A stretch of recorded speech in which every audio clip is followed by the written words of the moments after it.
Are you an imposter? I don't have imposter syndrome. I just want to be better than everyone else. Jeff Johnston. Is imposter syndrome a mental illness? Is attention deficit a mental illness? Is being human a mental illness? Imposter syndrome can be defined as doubting your abilities and feeling like a fraud. According to the experts, it is a phenomenon or an experience that occurs in an individual, not a mental disorder, and can lead to depression, anxiety, and low self-confidence, even in high achievers. Like many labels I detest, imposter syndrome is presented as something to avoid, like AD, attention deficit. Why? Full disclosure, I will no longer use the last D in ADD as it represents a disorder. An attention deficit is no disorder, or at least to me. Could imposter syndrome actually benefit you in the long term? I think so. As a more pragmatic person and one of reason, it seems clear to me our ability to avoid and ignore warning signs isn't working. We tend to identify with our thoughts in a way that is counterproductive and can actually be damaging to ourselves and others. Improving our mental health is obviously a very big concern, but just what is mental health and when is it an illness?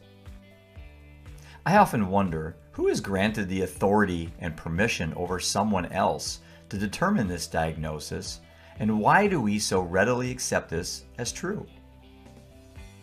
I am not going to overwhelm you with statistics and facts on the disturbing trends and wide net this issue casts on millions, if not billions, of people globally.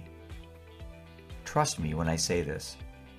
The overall well-being and personal happiness of people is less today than it has been in recent memory. Across the board, depression, anxiety, suicidal ideation, overdose, and alcoholism are at epidemic levels. Yet ironically, at the same time, we seemingly have faster access to better and more effective ways to combat these issues. We know more on all these topics. However, knowledge by itself is actually making things worse. Do we need more pills?